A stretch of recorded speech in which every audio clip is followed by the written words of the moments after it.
नमस्कार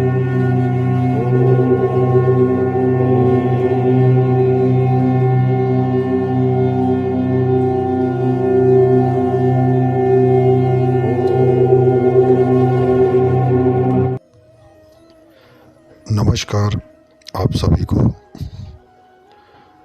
जो मैंने पहले इससे वीडियो बनाई हुई है, ये उसी का दूसरा भाग है। जो मैंने बताया था कि आपको लगातार 3-4 वीडियो देखनी पड़ेंगी, जिसमें कि मैं पूरी विधि बताऊंगा कि कैसे आप जो है दुष्ट आत्मा से अपनी रक्षा कर सकते हैं। अगर लगा हुआ है कोई तंत्र वंत्र या प्रेत शक्ति अगर कोई लगी हुई है, तो उसको हटाकर अपनी सुरक्षा कैसे करनी है कि आप सदा के लिए बचे रहें। और ये आज जो मैं विधि बताऊंगा आपको और मंत्र बताऊंगा, इससे आपको जो है जो अपना सुरक्षा तावीज़ बनाना है वो कैसे बनाना है। मुझे लगता है कि ये विधि शायद मुझे नहीं लगता कि यूट्यूब पर होगी। अगर होगी भी तो पता नहीं किस विधि से बताया होगा, क्योंकि ज़रूरी नहीं कि जो मेरे पास है वो किसी के पास नहीं है, ऐसा नहीं है। अगर गुरु के 100 शिष्य हैं तो 100 शिष्य के पास ही वही ज्ञान है, तो इसमें कोई तेरा ना कोई मेरा, ठीक है। तो ये कुछ भी कहने से पहले किसी को सोच लेना चाहिए कि विद्या किसी की भी नहीं है, किसी की जागीर नहीं है। ये वो ज्ञान है जो सबके लिए है। तो आगे बढ़ता हूँ। जो मैं आज बताने जा रहा हूँ आपको, इसको ध्यान से सुनिएगा। अगर नहीं समझ में आए तो फिर इसको दोबारा देखिएगा और समझिएगा। अगर इसको ये सारी वीडियो देखकर जो है आप समझ जाएंगे, तो मुझे लगता है कि आप जो बाहर परेशान होते हैं, आपको कोई मिलता नहीं है समस्या का हल करने के लिए, तो मुझे लगता है कहीं ना कहीं ज़्यादा नहीं तो कुछ हद तक तो आप अपनी या अपने परिवार की रक्षा कर सकते हैं इससे। तो चलिए मैं बताता हूँ इसको करना कैसे है आपको। ये पहले तो अगर आपके परिवार में या रिश्तेदार में या कोई सखे संबंधी में कोई लड़की हो जो कुंवारी हो, ये 8 साल से की उम्र से जो है आप ले सकते हैं, कि जिसको थोड़ी सी समझ हो। अगर कच्चा सूत मिल जाता है तो ठीक है, नहीं तो आप रील का धागा भी ले सकते हैं सफ़ेद कलर का, ध्यान रखिएगा। और जो बच्ची है या कोई कुंवारी कन्या आपके परिवार में जिनकी शादी नहीं हुई है, तो उससे आप जो है जितना तबीज़ के गले में धागा पहनने के लिए जितना ज़रूरत होती है, उतना उससे नपवा लीजिए। जैसे गले में जितना धागा लेना होता है तो उतना उससे ले लीजिए कि वो जो है धागा आपको तबीज़ के लिए बांधना है। ये आपको देखना, जैसे मतलब कि नापना है आपको गले में। जैसे मान लीजिए कि आपको 20 उंगल का धागा चाहिए गले में उसको बांधने के लिए, तो सही रहेगा। तो उतना धागा उससे बोलिएगा इसको नाप लेना है, उस लड़की से नपवा लेना है। नपवाने के बाद उसको 13 बार मोड़ना है। जैसे मतलब कि आपने 10 उंगल का धागा नपवाया है, तो 10 उंगल को ही 10 बार नापना है और 10 बार नापना। इस तरह आपका 13 बार आपको करना है। ये 13 बार नपवा लेना है, ये ज़रूर ध्यान रखिएगा। फिर एक बार बताता हूँ। जैसे आपने 10 उंगल का धागा नपवाया है, तो उसको 10 बार मोड़ना है। तो 10 बार उसी धागे को नहीं मोड़ना है, 10 बार 10 उंगली और उसको लेना है। उतना ही, 10 उंगली से ज़्यादा नहीं होना चाहिए। मतलब 13 तारे जो हैं आपको नाप के रखनी है। ये उसके हाथ से इतना आपको काम करवा लेना है।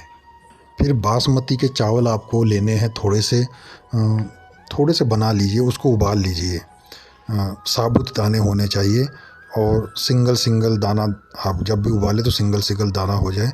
तो इसको उबाल के रखिएगा, बासमती का चावल, इसको ज़रूर आप कर लीजिएगा।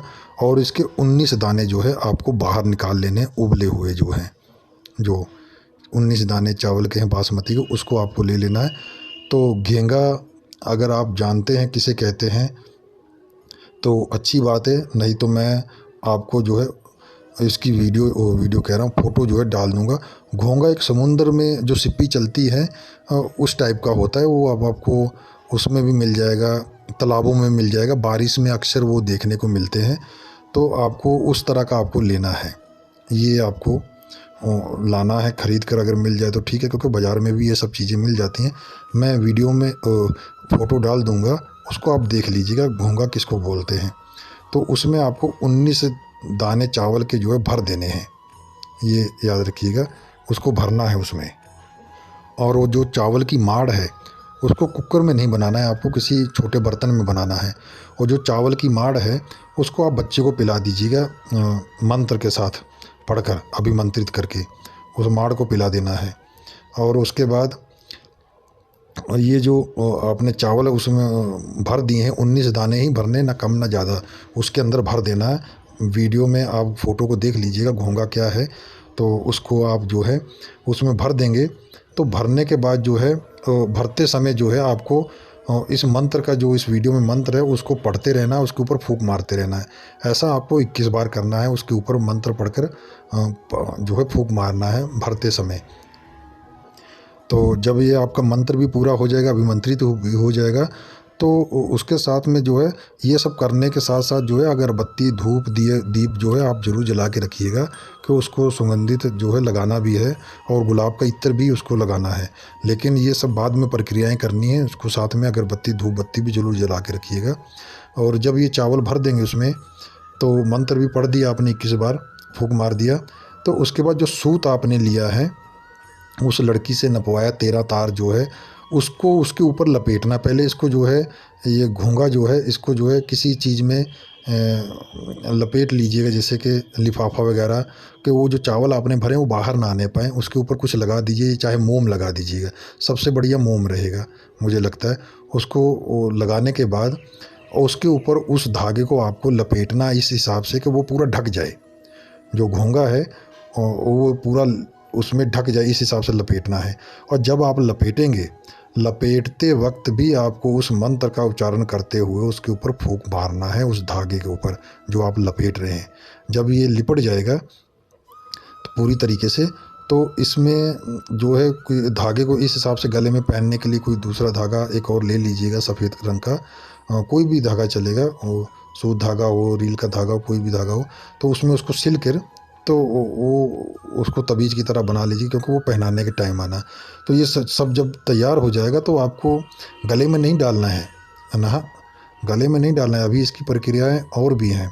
और ये तो मैंने आपको बताया है कि धागा तैयार कैसे करना है, तबीज़ कैसे तैयार करना है। तो जो मंत्र इसमें मैंने दिया हुआ है उसी से ही तैयार होगा। तो ये सारी चीज़ें समझ लीजिएगा, फिर आगे बढ़िएगा। जब ये तैयार हो जाएगा तो उसको गले में मत डालिएगा उस बच्चे के, या किसी के भी जिसके लिए भी आप कर रहे हैं। जो पहला मंत्र, इससे पहले मैंने जो वीडियो बनाई है उसको जो है आपको पहले प्रयोग करना है, उसके बाद इस प्रक्रिया को करना है। इसके बाद ये धागा बनने के बाद जब ये तैयार हो जाएगा तो इसके बाद आपको एक और प्रक्रिया करनी, जो मैं कल बताऊंगा, जो वीडियो अगली वीडियो जब मैं बनाऊंगा तो उसमें देखिएगा, तब ये फाइनल होगा। वो प्रक्रिया करने के बाद ही आपको ये धागा जो है उसके गले में डालना है, फिर आप निश्चिंत रहें। अब आप जो है निश्चिंत रहेंगे। अब इसकी जो है काट नहीं हो पाएगी जल्दी से, किसी से भी होगी तो ख़राब समय आएगा, तभी होगी। तो इसकी कोई अवधि नहीं है इस तबीज़ की, ये समझ लीजिए। बाकी तबीज़ों की अवधि रहती है कि वो 1 साल, 2 साल, 6 साल चलते हैं, उसके बाद उनकी शक्ति शून्य हो जाती है। लेकिन इस तबीज़ की शक्ति शून्य नहीं होगी, ये आप निश्चिंत रहिएगा। इसको दोबारा आपको नहीं करना पड़ेगा, ये एक ही बार करना पड़ेगा जब तक आप ज़िंदा रहेंगे। अगर ये सुरक्षित रहेगा, ये टूटेगा नहीं, ख़राब नहीं होगा, तो ये काम वैसा ही रहेगा। बस ये कि पूर्णमासी को, अमावस को इसको धूप, अगरबत्ती, इत्र लगाकर जो है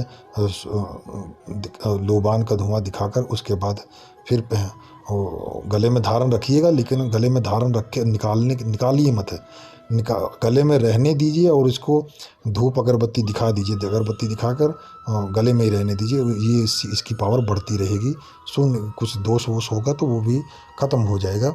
ये हमेशा याद रहे, गले में एक बार पहनने के बाद उतारना नहीं है आपको, कभी भी कुछ भी हो जाए उतारना नहीं, क्योंकि उतारेंगे तो क्षण भर का समय लगेगा, विपत्तियाँ आपको घेर लेंगी। अगर कोई पीछे पड़ी होंगी तो उनको एक मौका मिल जाएगा, तो गले से मत उतारिएगा। अब अगली वीडियो में आपको बताना है मुझे कि इसको क्या करने के बाद पहनाना है, तो वो सारी विधि और मंत्र उसका जो है मैं अगली वीडियो में बताऊंगा। आज मैंने तबीज़ बनाने का मंत्र और विधि बता दिया है आपको। और घोंघा बहुत लोगों को समझ में नहीं आया होगा, और समुद्र का घोंघा होता है ये। तो इसको आपको लाना है। मैं इसकी वीडियो में तस्वीर डाल दूँगा, आप देख लीजिएगा और उसके बाद उसको लाइएगा। तो ज़रूर इसका प्रयोग करके देखिएगा, आप ईश्वर की कृपा से सुरक्षित रहेंगे। और अगली वीडियो का इंतज़ार करिएगा और उसके बाद ही इस तवीज़ को पहनना है, उस प्रक्रिया को करने के बाद ही, क्योंकि वो जो आखिरी मंत्र है उसके बाद ही इस प्रक्रिया को आप सफल मान पाएंगे, नहीं तो नहीं हो पाएगा। तो आज्ञा दीजिए। आशा करता हूँ कि इस जानकारी से आपको ढेर सारा लाभ मिले और ईश्वर आपकी विपत्तियों से आपको मुक्ति दिलाए। फिर मिलूँगा अगली वीडियो में आपको ये पूरी जानकारी के साथ। तब तक के लिए नमस्कार।